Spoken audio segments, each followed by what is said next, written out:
memenuhi hak publik mendapatkan informasi tidak lagi dia lakukan karena tadi dia tidak sejahtera, dia tidak punya cukup secara finansial. Soal bagaimana kemudian hak-hak warga negara Indonesia, warga sipil mendapatkan informasi yang benar dan berkualitas itu tidak lagi dia pikirkan karena tadi secara kesejahteraan dia tidak dijamin, tidak terjamin gitu. Maka kemudian tadi soal perankingan Google itu algoritmanya itu tidak hanya berdampak berimplikasi pada website tadi perankingan dan macam-macam, tapi juga pada kualitas jurnalisme, pada kualitas konten yang ini. Kemudian pengaruh terhadap kualitas jurnalisme.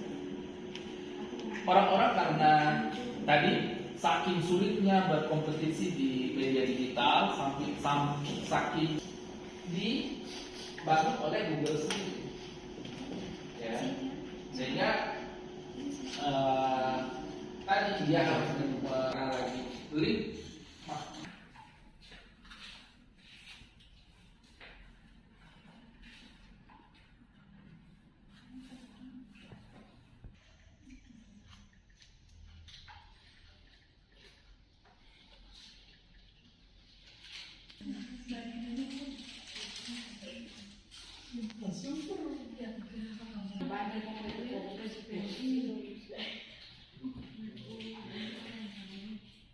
Nggak kuat, ya runtuh sudah bangunannya tuh. Bisa tiba-tiba kalau bikin video tiba-tiba sana kemari tidak sesuai prinsip yang baik. Juga tadi tuh sudah ada AI. Jadi AI itu sudah bisa bikin berita. Cukup kalian kasih kata kunci yang baik, kata kunci yang benar, dia udah bisa bikin berita. Jadi apalagi yang bisa dibanggakan dari jurnalis yang ini kalau misalnya AI saya sudah bisa bikin berita. Ya tadi soal prinsip. Satu-satunya modal adalah soal integritas tadi. Soal bagaimana jurnalis menghormati cara kerja-kerja profesional jurnalis. Karena berbeda sentuhan. Kalau AI itu mungkin karena dia pemrosesan bahasa, maka bahasa-bahasanya itu kurang manusiawi gitu, kurang berwarna gitu. Jadi salah satu yang tidak bisa dilakukan oleh mesin meskipun dia bisa bikin berita adalah dia tidak bisa menyajikan fakta sesuai yang dilarang. Itu yang tidak bisa dia lakukan. Tapi itu jadi salah satu tantangan. Maka salah satu solusinya ya pelatihan seperti ini, banyak berdiskusi seperti ini dan bagaimana pengolahan AI susah. Sekarang tadi sudah kita lihat bagaimana kemudian Google bikin AI-nya sendiri kan. Ya itu tantangan satu tuh. Bagaimana kemudian ketika kita mencari apa itu arsitek, Google sudah merangkum arsitek itu apa sih dan berbagai tantangan tadi itu sudah saya tahu dari sisi ekonomi, kebebasan, kemudian tadi cara orang mengkonsumsi berita yang sudah bergeser jauh, tidak lagi membaca, bahkan tantangan jadi jurnalis berat. Makanya luar biasa kalau Mas Wasid dengan umur segitu masih bisa bertahan jadi seorang jurnalis. Ada nih. Kalau jurnalis bisa jadi konten kreator tadi dasarnya dia sudah bisa karena dia bisa menguasai kemampuan konten kreator. Tapi konten kreator tidak bisa mewarisi nurani seorang jurnalis, tidak mau mewarisi karya-karya jurnalis. Itu ada strike news, kemudian ada in-depth reporting, berita-berita yang pendek, berita-berita yang kalau dia hanya memberitahu, jadi ada peristiwa di sana. Pelatihan hari ini diikuti oleh 12 orang. Udah. Apa yang terjadi? 12 mahasiswa Universitas Nahdlatul Ulama Gorontalo ikut pelatihan Festival Literasi Gorontalo hari ini, tanggal ini dan macam-macam. Itu strike news. Nah, strike news pun ada dua jenis. Ada yang soft, ada yang hard. Ya gitu. Hard namanya. Strike news yang peristiwa tapi yang mudah-mudahan. Nah,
Makanya ada standar berita itu penting dan menarik.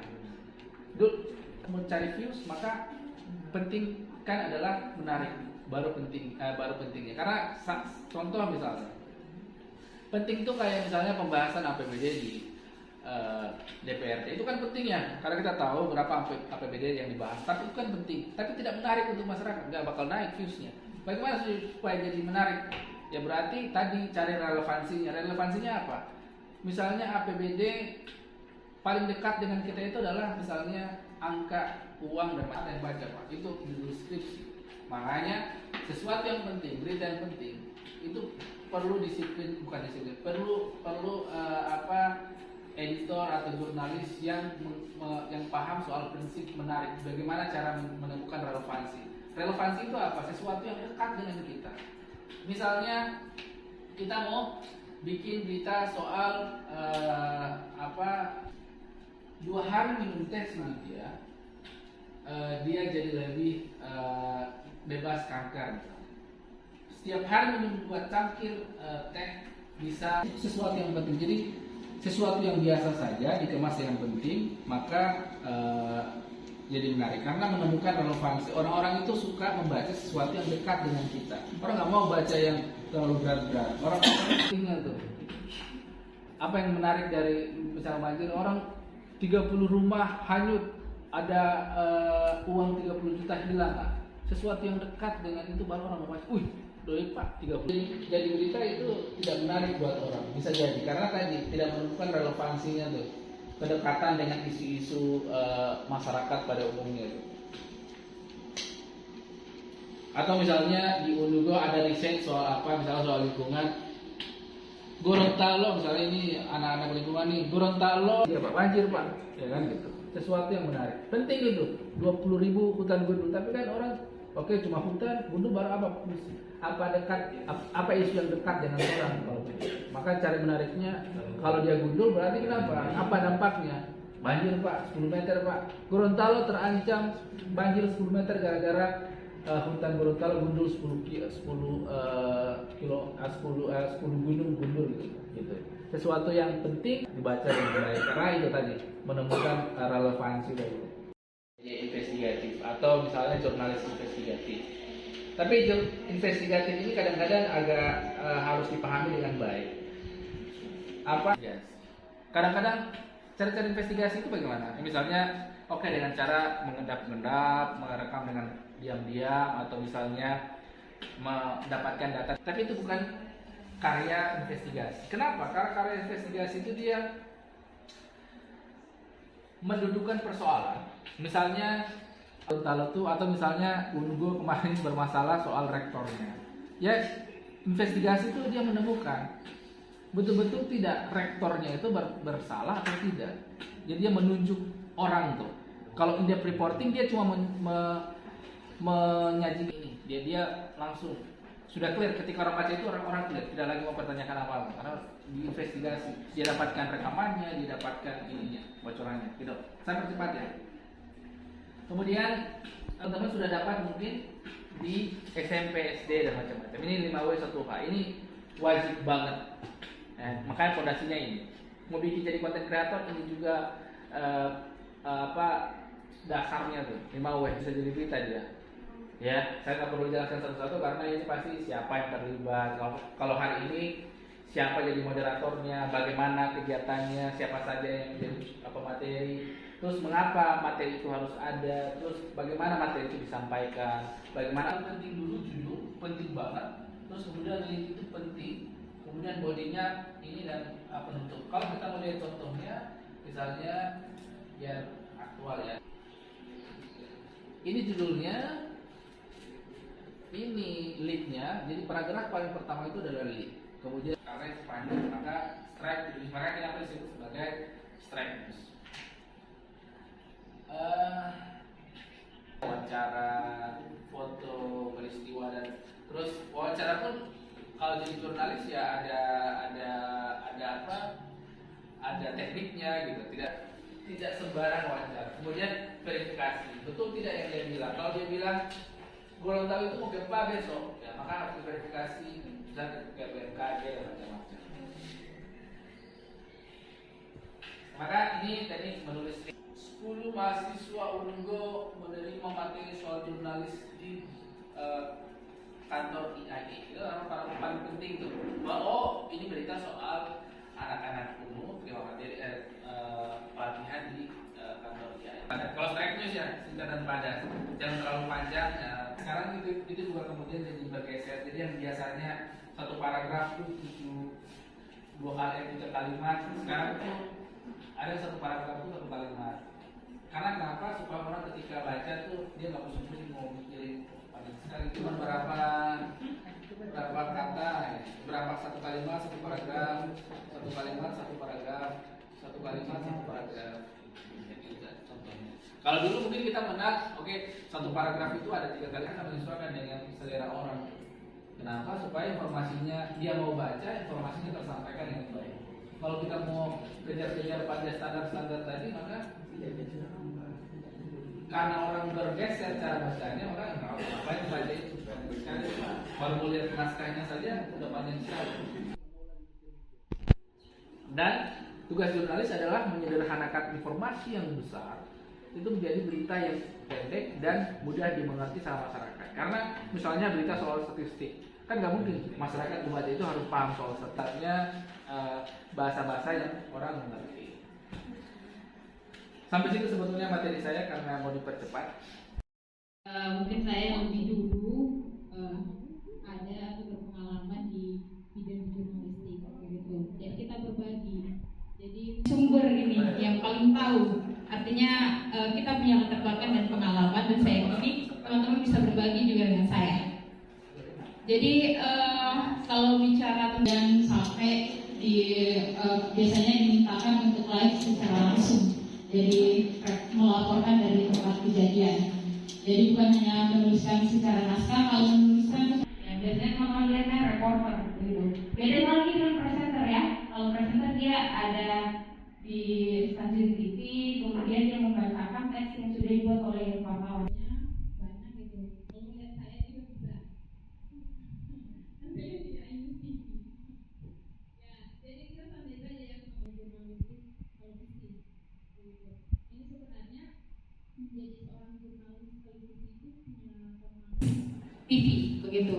Saya beralih ke jurnalis TV itu karena saya ingin mencoba, kata orang jadi jurnalis TV itu susah karena kalau online dia hadir saja di tempat itu, dengar wawancara, dengar sambutannya Pak Bupati saja sudah bisa bikin naskahnya langsung.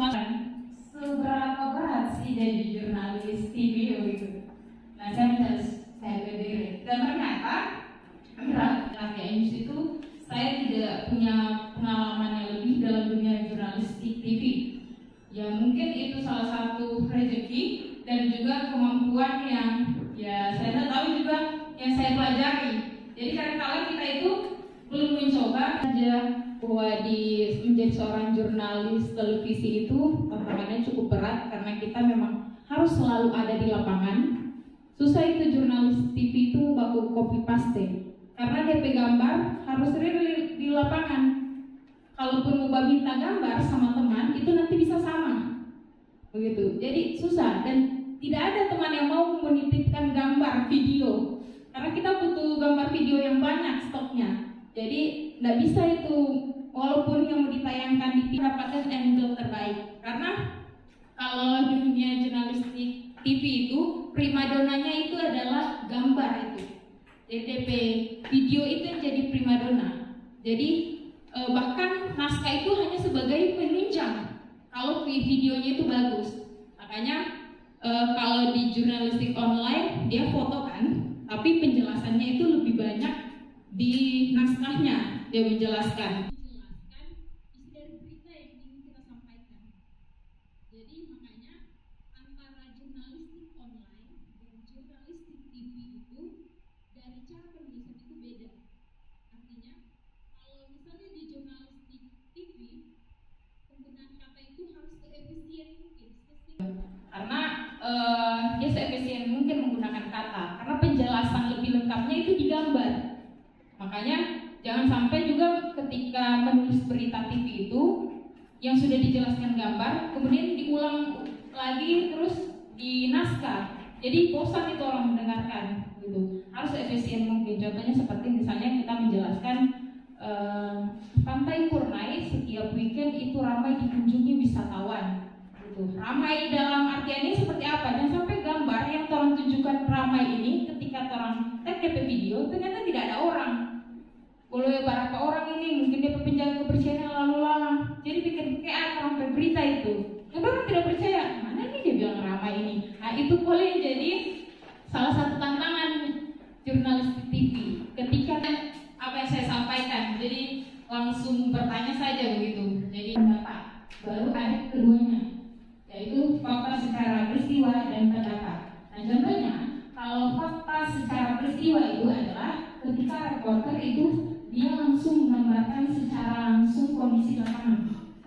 Ya seperti berita-berita yang kayak bencana alam itu kalian digambarkan secara atau kecelakaan. Nah itu langsung digambarkan secara langsung, itu fakta secara peristiwa keadaannya. Jadi jurnalis itu ada di situ.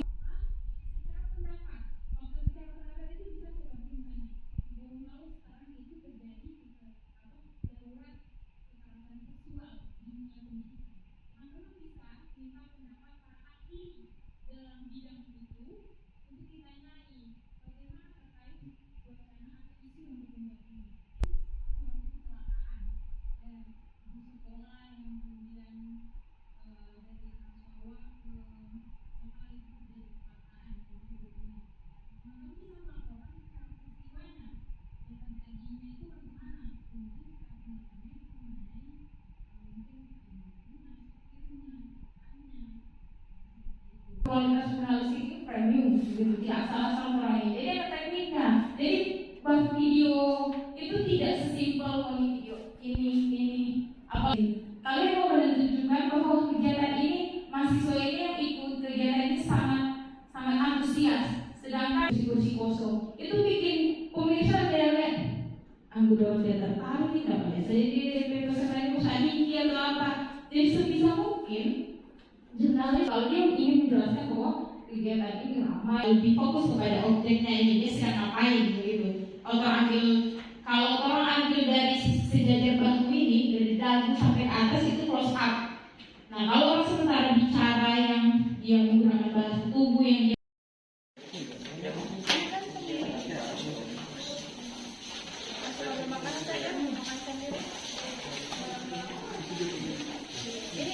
itu yang besar kalau jadi mau diberangkat.